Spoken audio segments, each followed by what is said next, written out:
Slavoj Žižek est un philosophe slovène de 71 ans. Il a étudié en France et en Slovénie et est actuellement professeur dans son pays natal. C'est un philosophe qui s'intéresse notamment au cinéma et qui compte parmi ses influences Freud et Lacan. Il est d'ailleurs connu pour ses interprétations de la culture populaire grâce aux travaux de Lacan. Dans le texte dont je vais vous parler aujourd'hui, il présente un résumé de la théorie de Lacan qui part de la notion du grand autre et conduit à travers l'analyse de plusieurs aspects du fantasme à une synthèse de ce qu'il représente comme l'éthique de la psychanalyse et peut-être de l'humanité, échappée à l'emprise délétère des fantasmes. Le texte est très structuré et apparaît comme une démonstration par étapes et très abstraite de la nécessité de cette éthique. D'un autre côté, il est richement illustré par des exemples tirés de la culture populaire, publicité, rêves et films, ce qui lui permet d'aborder plus naturellement et facilement les aspects ambigus voire contradictoires des concepts qu'il manipule. Pour simplifier la présentation, je vais séparer ces divers aspects qu'il a intimement imbriqués et je vais commencer par un condensé strictement théorique. Ensuite, je parlerai de la façon dont il analyse un rêve et une publicité, et enfin, je discuterai à la fin de la possibilité de comprendre un aspect du film Eyes Wide Shut de Stanley Kubrick dans le cadre des concepts présentés par Žižek.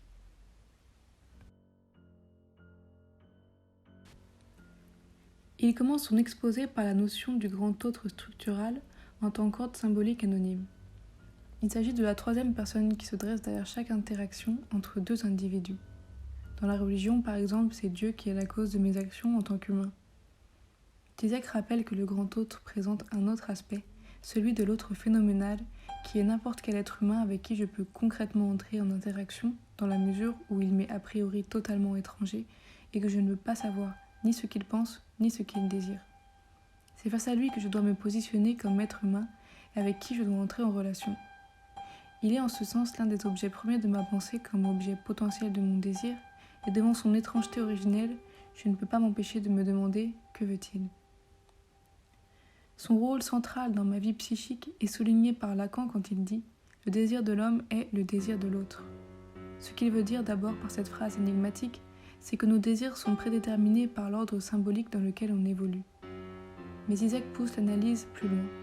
Lorsque je suis face à l'autre, je me retrouve face au mystère impénétrable qu'il présente, en particulier en ce qui concerne son désir, et il me dévoile par effet miroir que je ne connais pas non plus l'origine et la réalité de mon propre désir. Cette absence de connaissance de ma vie la plus intime est traumatisante. Par contre-coup, être aimé l'est également, car cela révèle une monstruosité que je dois tenir à distance. Žižek n'est pas très bavard sur le passage du côté inconnu de l'autre et de moi-même à leur côté monstrueux, pas plus d'ailleurs que lorsqu'il passera un peu plus loin de leur aspect monstrueux à leur aspect dangereux.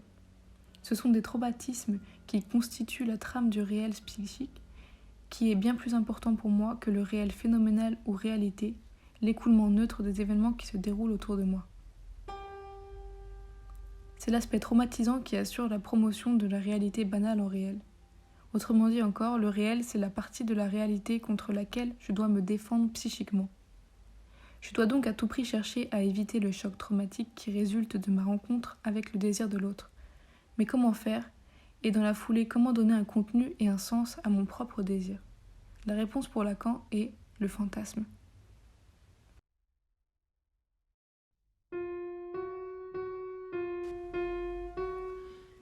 Il ne faut pas confondre le fantasme avec le désir. Le désir est un état insatiable produit par le manque et qui ne peut jamais être comblé parce que son objet reste inconnu ou inaccessible. Le fantasme, quant à lui, est le scénario imaginaire mettant en scène le sujet atteignant l'objet petit a. Par ce scénario, il fixe les coordonnées de mon désir. Il est donc une tentative de réponse aux questions de ce que je désire en l'autre et de ce que l'autre désire en moi. Le fantasme est une réponse à la question de l'identité basée sur l'ordre symbolique. Il joue en particulier dans le domaine clé qu'est la sexualité. Le rapport sexuel fait partie des traumatismes liés à l'absence de savoir sur mon désir et celui de l'autre. C'est peut-être dans ce sens que Lacan a prononcé une autre de ses phrases, provocante, « Il n'y a pas de rapport sexuel ». L'acte sexuel au sens animal ou mécanique n'est pas un rapport parce qu'il n'implique aucun lien psychique entre les partenaires tant que les questions sur le désir restent en suspens. Et c'est ici que le fantasme joue son rôle le plus important. En donnant une réponse à la question sur les désirs croisés des partenaires, il sert à donner un sens à l'acte sexuel, à le rendre supportable pour que je puisse m'y engager. Sans le fantasme comme écran au traumatique réel, on se sent stupide. Le fantasme est donc une illusion nécessaire. L'écran au réel traumatique se forme en me disant ce que je suis pour l'autre. Le fantasme me protège donc premièrement du fait traumatisant de ne pas savoir ce que je désire en m'en donnant une réponse inventée. Il me protège aussi des autres et de leur nature meurtrière qui les rend naturellement ennemis en me faisant croire que je les connais et qu'ils ne présentent pas de danger pour moi. Mais la fonction du fantasme est ambiguë. Il est censé permettre la rencontre impossible avec l'autre et en même temps il ne peut jamais satisfaire le désir puisqu'il n'est qu'illusion. L'ambiguïté est encore renforcée par le fait que d'après Freud, les fantasmes les plus profonds, les fantasmes fondamentaux, nous sont insupportables. Ils doivent rester refoulés pour fonctionner. Dans ce sens, ils ont un pouvoir sur moi exorbitant et ils risquent à chaque instant de me submerger sans même que je ne m'en rende compte. Zizek, en suivant Lacan, en tire la conclusion que, pour éviter d'être asservi aux fantasmes, je dois trouver le moyen d'échapper à leur emprise. Cette tâche est de nature éthique, mais Zizek ne précise pas à qui elle s'adresse. Sans doute en premier lieu aux psychanalystes qui doivent aider leurs patients à se déprendre des fantasmes qui participent à leur maladie, mais sans doute aussi à l'humanité entière. C'est la conclusion très générale et très profonde de ce texte démonstratif.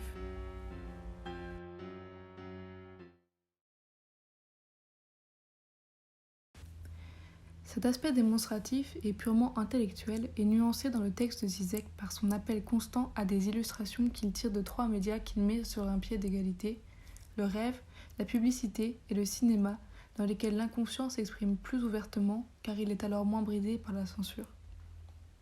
Il les utilise d'abord pour des raisons d'exposition pragmatique afin d'expliquer les éléments de sa théorie qui seraient sinon trop difficiles à comprendre ou trop longs à exposer et allège ainsi son texte. Deuxièmement, il s'en sert en tant qu'exemple concret pour montrer le fonctionnement de sa théorie. Et troisièmement, il s'en sert implicitement en tant que témoignage d'applicabilité de la psychanalyse à l'analyse, si ce n'est la critique cinématographique.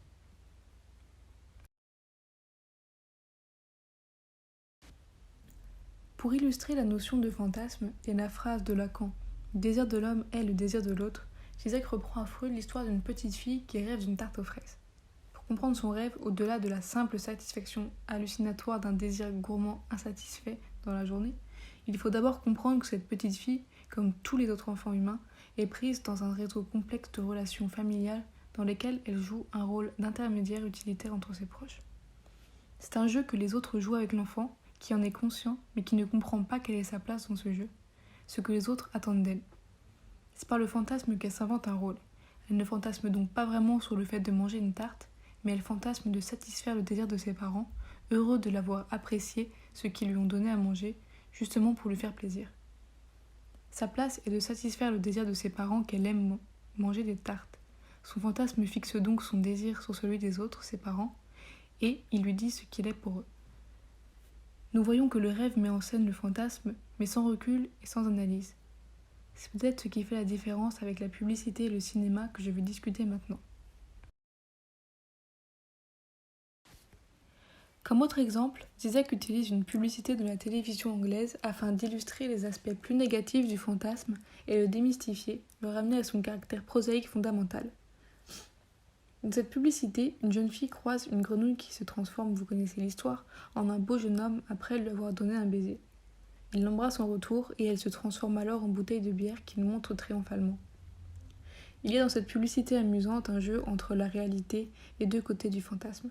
Le fantasme brut, nu, et le fantasme habillé, subjectivé, dit Zizek, car rendu acceptable pour l'esprit. La réalité, ce sont les deux personnages qui fantasment, la fille et le garçon. Leurs fantasmes habillés sont le beau garçon et la belle jeune fille, et les fantasmes nus qu'ils cachent, ce sont la grenouille, qui représente un symbole phallique pour la fille, et la bouteille de bière pour le garçon.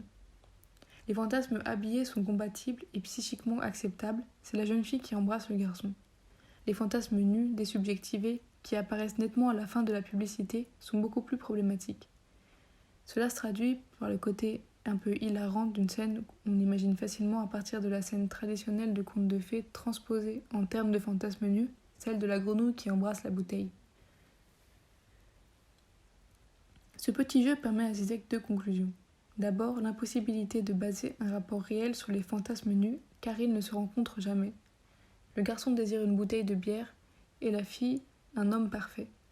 Ensuite, ça lui permet d'utiliser cette publicité en comparant la grenouille embrassant la bouteille avec un tableau de Magritte et en donnant ainsi à cette scène le rôle d'archétype de ce que doit être l'art moderne, mettre en scène le fantasme nu, déshabillé, désubjectivé.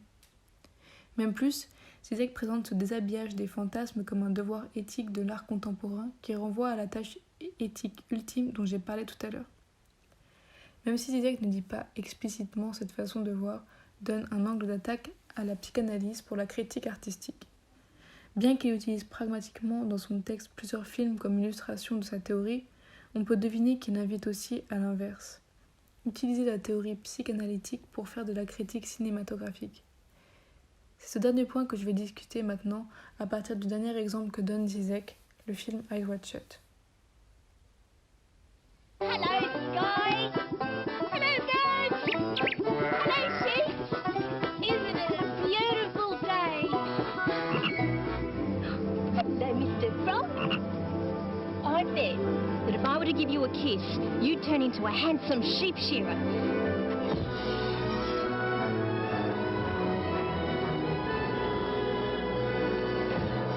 Oh, yeah! Castlemaine is made with golden clusters. La théorie semble en principe pouvoir s'appliquer au cinéma, d'abord pour comprendre la psychologie inconsciente des personnages. Aussi immédiate qu'apparaît cette application, elle est en fait plutôt problématique, puisque ces personnages ne sont que des fictions, dont on peut douter qu'elles aient vraiment un inconscient. En revanche, le metteur en scène et le spectateur en ont un, et de ce fait, cela ouvre à la psychanalyse trois portes d'entrée dans la fiction.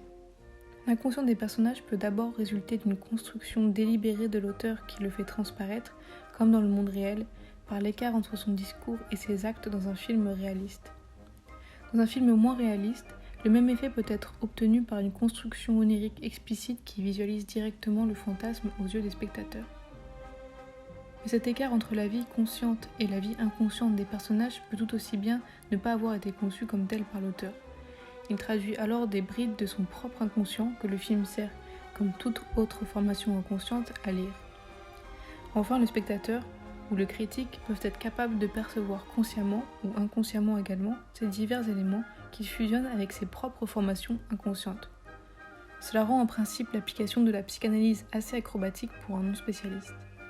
Je vais quand même m'y essayer avec précaution à propos du film Eyes Wide Shut de Stanley Kubrick, dans lequel les personnages éprouvent très intensément les aspects négatifs de leur fantasme.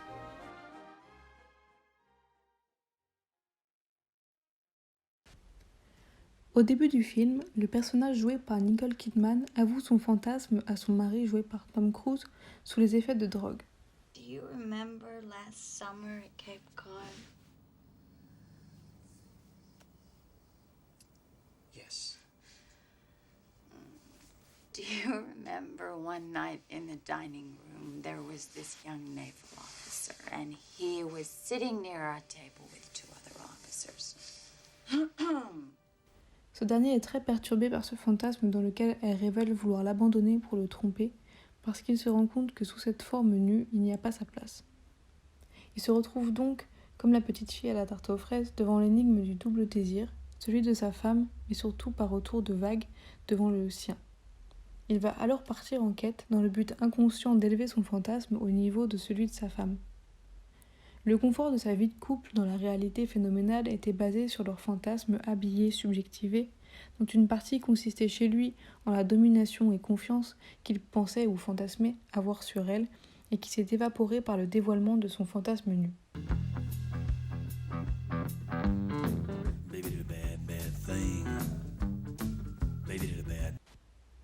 Au début de sa quête, il va chercher à retrouver un contrôle, mais aussi à être contrôlé par des personnages féminins.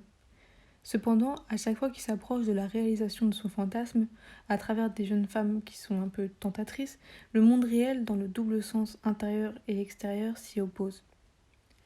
Sa quête trouve alors son apogée dans une scène semi-onirique dans laquelle il se trouve mêlé dans un luxueux château à des pratiques multifétichisme de voyeurisme et exhibitionniste, sadomasochisme de domination ambiguë. Please, come forward.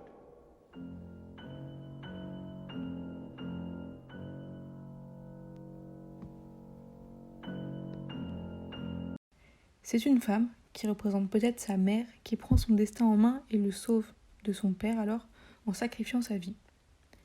C'est la dernière version de l'impossibilité dans laquelle il se trouve de vivre son fantasme profond ainsi dévoilé. Après l'aveu de ses tentatives et de ses échecs, les deux personnages se trouvent devant leurs fantasmes fondamentaux dévoilés et pourtant impossibles à vivre. Ils vont donc décider de les enfouir en retournant à une forme subjectivée qui se réalisera dans une scène d'amour annoncée, interprétée par Zizek comme un bouche-trou destiné à maintenir à distance les fantasmes envahissants et nuisibles. There is something very important that we need to do as soon as possible.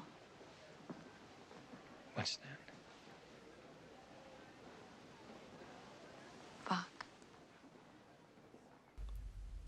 Ainsi, le film réalise l'éthique artistique proposée par Zizek, puisqu'il expose la réalité crue des fantasmes réels des deux personnages, leur fonctionnement et leur échec final. On peut se demander alors où est l'éthique annoncée de Lacan, qui consiste à échapper à l'emprise magique des fantasmes. En revenant à leurs illusions initiales, les deux personnages vont bien abandonner leurs fantasmes nus, mais pour revenir à une vie d'illusion. Il est difficile de croire que c'est ce que souhaite Lacan dans son éthique, un juste milieu moralisateur et hypocrite. Contente-toi de ce qui t'est accessible, quitte à vivre dans l'illusion, et à l'art revient le rôle de montrer plus d'honnêteté. Il me semble que pour Lacan, la libération des fantasmes nus doit se faire au profit d'une autre vie.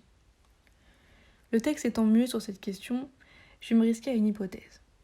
En montrant à la fois la nécessité du fantasme et son caractère finalement néfaste d'aliénation, cette théorie rejoint l'idée de Freud que face à un traumatisme ayant entraîné une maladie psychique, le rôle de la psychanalyse n'est pas d'éliminer la souffrance, mais au contraire de la faire ressurgir alors qu'elle a été pendant la maladie effacée par les symptômes. Le destin de l'homme est de vivre avec cette souffrance, parce que l'alternative, c'est-à-dire la maladie, ce n'est pas la vie. À la fin du film, les personnages ont donc le choix entre refouler la connaissance qu'ils viennent douloureusement d'acquérir sur leur propre nature profonde et revenir à leur vie intérieure, ou quand même vivre avec leur couple avec la douleur de cette connaissance. Plutôt qu'à une morale hypocrite, Kubrick plaiderait alors plutôt pour une ascèse qui peut paraître enthousiasmante, mais aussi un peu déprimante.